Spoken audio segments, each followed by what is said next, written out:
van come and pick you up. That's true. That is outrageous. There should be one phone call. You should have one worker. You shouldn't have to be calling every little different office and department and everything. It should be one person assigned. Well, if you have a relative living out of state and they need to coordinate your care, coordinate your benefits, coordinate your various different social services program, they're so overwhelmed because they don't have a clue how to go about doing that. That's right.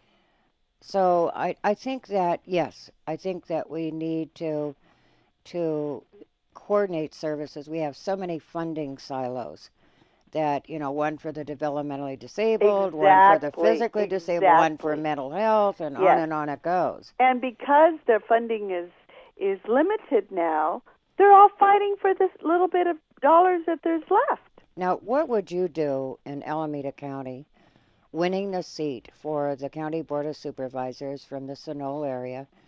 What would you do as a member of the Board of Supervisors to work through some of these issues? We have to deal with the funding silos because that's state. Yes. So, what would you do in Alameda County for seniors and people with disabilities? Well, one of the first things that I know is happening is that their executive director is leaving, unfortunately, and who our social services director. And I feel that a part of the interviews very, very carefully screen to determine who's coming in to have that position. If it's somebody that does the same old, or is somebody who's going to offer me out of the box thinking. Somebody who's willing to challenge the system because the system is broken right now. It's someone who says, I'm willing to take the lead and I'm going to go out there. And I will say, I will embrace you. I will walk hand in hand with you and we're going to fight because nobody is willing to do that. So, Do you think there is such a person? I think there might be, but nobody wants to put themselves out there because they don't think they have the support of their, electeds. So I don't have anything to lose, Maggie. I'll do it. So that's one to start with. That's the beginning because that's going to probably be in the hands of whomever is the next supervisor. That's the one first task probably. Second is I do think there's got to be a triage. It's got to be like in a hospital. It's got to be a team of people that you're assigned to in Alameda County that says, okay, if you're going to receive any kind of benefits, this is the only number that you have to worry So, in about. other words, you would favor a single entry. Definitely. Definitely.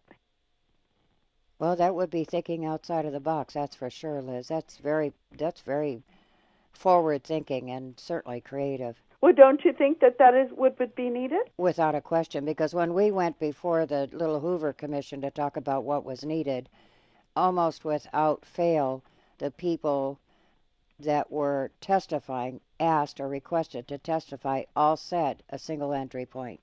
Everybody says that, And but that's been nobody's said for willing to years. do it. And every candidate, if you ask them, if they'll even come and talk to you, will probably agree to it. But will they tackle it on? Will they do it? No. You know why? Because they don't want to disrupt anybody. Because you'll probably get some departments not to like it because you're crossing their turf, you're taking money from them. But you know what? If you sit down with everybody, it can happen. It's called all stakeholders at the table. All of them. You put them there and you say, you know what? This is the reality. Okay, everybody put your money out there. How much do you get? How much do you get? How much do you get? And let's work it. What do we do to provide service? Let's stop the duplication of service. Why is it that you go somewhere in one department and they take all your information, all your criteria, all this and that? Then you have to go 2 months later to another department, the same interview process, the same information. You mean to tell me that now with computers, everything, one person, one number that you have where it's kept very confidential, that all of a sudden Everybody knows who you are. Well, I think it's interesting that, and we're almost at the bottom of the show, that the state went to a contractor to do the CNIPS or the payroll system for the state of California, and they failed. So they had to go to a new contractor. That's right. And CNIPS is still not up and running. Nope. So I think, And we've been dealing with this for years. We were dealing with this when I was a legislator. Well, Liz, I want to kind of close down the show with a final statement from you of why you feel that the voters should vote for you opposed to your opposition. I think they should vote for me because I am the experienced person.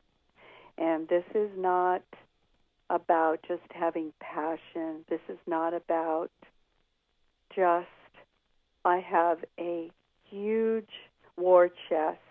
This isn't about buying an election, because this is what my opponent wants to do. It's very, very obvious that at this point she is not even going out and meeting with the people, because she feels when you get 2 or 3 pieces of mail from her, it's very obvious to me what she's trying to do. She's trying to buy an election. I am about winning the election by showing my track record. The old-fashioned way. The old-fashioned way. Having earned it. I have earned this position. Maybe I won't be able to win it because I don't have the money. That is a possibility. But it sure hell isn't going to be because I lost it, because I haven't earned it. I have worked in every community project that I am passionate about. I have followed it with my sweat and my bank book and my love.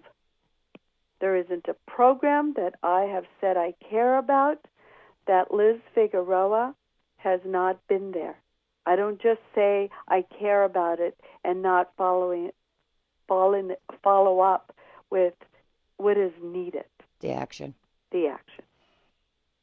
Well, if I wish you well, I will be awfully glad when the elections are over, and different people will be for different reasons. But I hope people have listened carefully to what you've said, because I know that experience. You've been, of course, a friend of the show for so long, but there's never been a time that you haven't brought your passion to that show. And for that, we're very grateful. Jackie Spear was another person that sent her staff person to update us quarterly. So we've had some love sent our way, and we expressed to the senior and disability community to vote. Just go and vote. We can't support a candidate, but we can share with you the personal elements of the candidate, and that is what to me means a lot to me as a voter. And I receive printed material and I don't read it. It goes straight into my recycling box. It means nothing to me. So well, I hope other people feel that way. Can I say one thing? Sure. One of the things that your listeners can do is, if they approve of my stance and are in agreement, that they communicate in however their easiest form of communication is, either through the telephone, sending a letter, or the technology of computers. If they could send a message to all their friends in Alameda County. This is important. This is a huge race, because these positions they're not open often. And this is going to change how benefits and everything are distributed in Alameda County.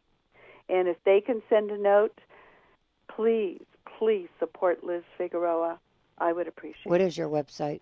It's www.lizfigueroa4supervisor.com. Thank you, Liz, for your time. Thank you. Have a great day. Bye. Bye-bye.